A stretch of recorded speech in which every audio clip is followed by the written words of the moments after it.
The starting point for user-oriented design is empathy, understanding your end user. In my video last week, I discussed how board games can facilitate social interaction by fulfilling some basic human desires. In this video, we're going to look at 7 more human desires and explore how board games can tap into these in order to make the games valuable to their owners. I'm Adam Porter. I'm the designer of Pikoko and Quazzle and Big Bazaar and Doodle Rush and Compromat and Zooligans and Throne.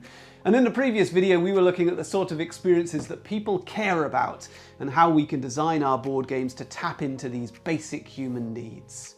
The list of human desires we're working from was put together by Stephen Rice after a landmark global psychological study in the year 2000. Rice identified 16 basic human desires that motivate human behaviour.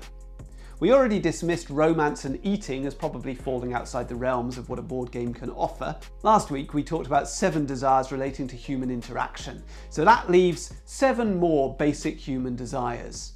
And once again, I don't believe that all players desire all of these things, and I certainly don't think that any one board game can fulfill every desire. But a designer who addresses a number of these is probably creating something that people are going to want to play.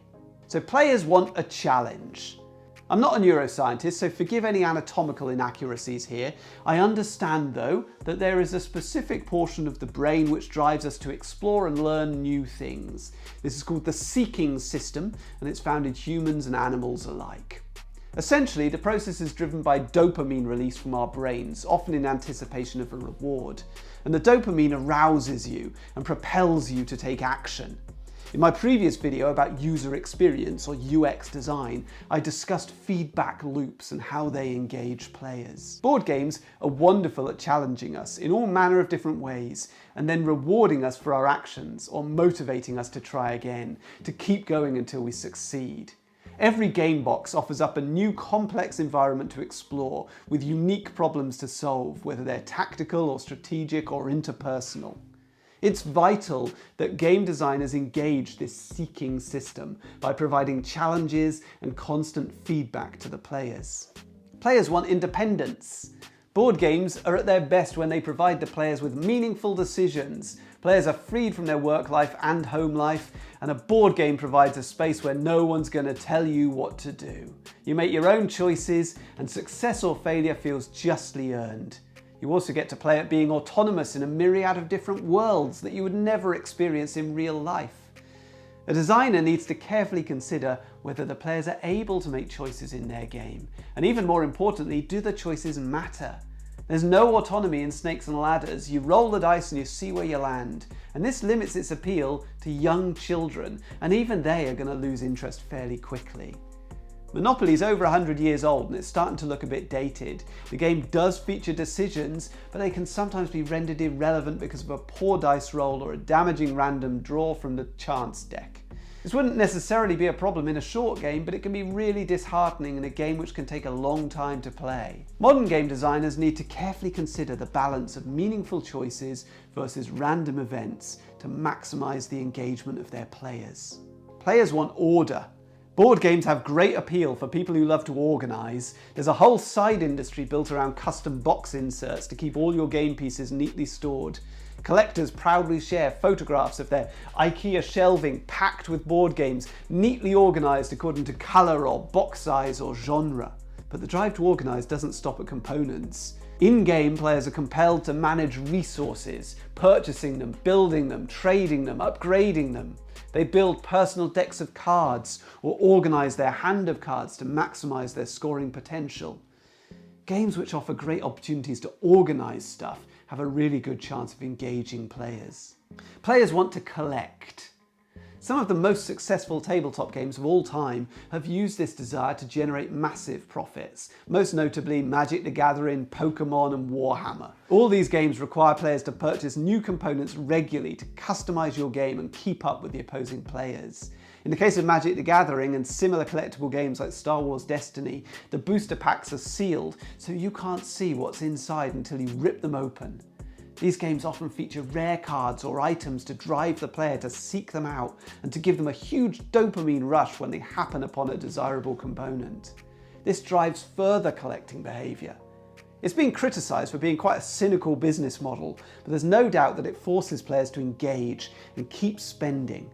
It's often said that sales of collectible card games keep most gaming stores afloat. But even outside of collectible card games, the hobby has a strong collecting aspect to it. Thousands of games are produced each year, and a large proportion of these are aimed at adults who have a fair amount of disposable income. Some gamers will purchase a lot of games on a regular basis, and they might follow certain publishers or designers or genres of game, purchasing everything released in that category. Game designers and publishers can tap into this desire by creating a connected range of games, expansions and sequels. I'm going to talk about this more in a later video. Players want to improve society. Now, I don't believe that this desire is inherently part of board games, but there are opportunities here. Of course, the primary goal of a board game is to engage the players and facilitate fun. But if the game promotes positive messages along the way, or at least if it doesn't propagate negative ones, then that can only be a bonus. Occasionally, a board game will very deliberately wade into serious real-life subject matters. Freedom, the Underground Railroad is an oft-quoted example, and this one deals with guiding slaves to freedom. Holding On, the Troubled Life of Billy Kerr, is a cooperative game about end-of-life care. Other games touch on issues related to ecology or climate change. Commercially, such a product might not appeal to a mass audience, although I don't have access to sales figures, so who am I to judge? But such passion projects enrich the board game space and remind us that games don't have to be frivolous or disposable. They really do hold up as pieces of art. It also appears that the most prominent voices in board game media do have a strong desire to improve society. Among board game commentators, conversation about social issues is almost as present as conversation about game mechanisms and content, at least in my Twitter or Facebook echo chamber. The designer of a game which ignores this push for societal progress is damning themselves to widespread criticism on social media, and this can be really hard to recover from. Plus, it's just not nice. Players want to demonstrate physical prowess. Now, admittedly, this isn't the first thing which comes to mind when talking about board games, and I would suggest that it's a fairly niche corner of the hobby. But dexterity games do remain popular with certain audiences. They may not get you sweating from physical exertion, but games like Bandu and Crokinole and Flick 'em Up do allow players to demonstrate their physical prowess if that's what's important to them. Players want to relax. Many board games are relaxing, stress-free experiences, particularly if they're not rules-heavy. But of course, it's also worth noting that some games do invoke significant anxiety in people, whether it's because of a requirement to lie, or to be creative, or to demonstrate your general knowledge. I've seen extremely clever people paralysed with anxiety when faced with too many choices, for fear of revealing themselves as unintelligent. I've also witnessed strong strategic players terrified when faced with a game requiring creativity, such as Dixit, for fear of revealing themselves as unimaginative. I believe anxiety is one of the biggest hurdles preventing new people from entering the hobby. There's no easy answer for this, but an effective onboarding process is going to be very helpful.